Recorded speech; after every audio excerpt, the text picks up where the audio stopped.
For today's video, we will use InstaPay. How to use InstaPay to transfer funds from PSBank to other bank online. And if you want more helpful videos like this, please click the subscribe button. First, go to psbank.com.ph. Then click Login. Here, it shows us that we can transfer funds via InstaPay, PesoNet, and PayPal. For InstaPay, 15 pesos yung charge niya per transaction with a daily limit of 50,000 pesos. For PesoNet, although mas mahali yung transfer fee, which is 50 pesos, mas mataas naman yung daily limit niya, which is 200,000 pesos. And you can also transfer funds from your PayPal account to PSBank. The transfer fee is 50 pesos, ide-deduct to sa PayPal account mo.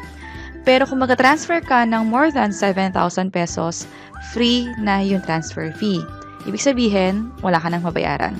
So to continue, click this close button and log in with your username and password. Kung wala ka pang PSBank Online Account, you have to create one. Check the link I provided in the description below. Then click Fund Transfer. For step 1, choose your account number. Since isa lang naman yung account ko sa PSBank, andito na siya by default. For step 2, choose your target account. Maraming options dito. Kung mag-transfer ka sa isa pang account mo na nakapangalan sa'yo sa PSBank, choose to own account. Pwede rin naman to other PSBank accounts. To enrolled other bank account, ibig sabihin, bank like BDO, BPI, Land Bank na na-enroll mo na dito sa PSBank before. So, ang pipiliin ko ay itong last option, to unenrolled other bank account. Maglilipat ako ng pera from PSBank to BPI and hindi ko pa na-enroll yung BPI account ko dito sa PSBank. So, let's continue. For beneficiary, normal lang naman yung account ko, so individual. Then, choose the bank. Marami dito, like Bank of China, Bank of Commerce, East West Bank, PNB, UCPB, RCBC, Security Bank, and more. So sa akin, since mag-transfer ako ng money from PSBank to BPI, hanapin ko yung BPI dito sa list. Then, carefully enter the account number. Make sure na tama yung account number na paglilipatan mo ng pera. Then, complete all these details. For step 3, enter the amount. So, I will transfer 50,000 pesos from PSBank to BPI. Take note na ito yung limit ng InstaPay for daily transfer. For step 4, select the schedule of transfer. So, I'll pick immediate. By the way, mapapansin nyo na iba-iba yung charges per selection.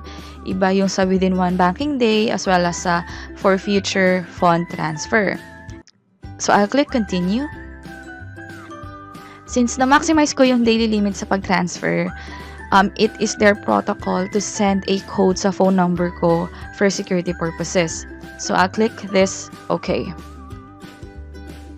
And the one-time password has been sent to your mobile number. So, click OK. So, enter ko ulit yung password ko and also the code na na-receive ko sa phone. Then, click Submit Request. Then, it says here na it is being processed na. May ma-receive din akong text to confirm the status of this fund transfer. So, ito na yung text na receive ko confirming na na-transfer ko na nga yung 50,000 pesos from PSBank to BPI. I also checked my BPI account and nag-reflect na nga rin yung pera sa BPI account ko. Since parami na ng parami yung mga bankong gumagamit ng InstaPay, we have a blog post about it. So please check our website, investlibrary.com. And we are working on more videos like this. Sana makatulong kami. So please click the subscribe button. Until next time, bye-bye.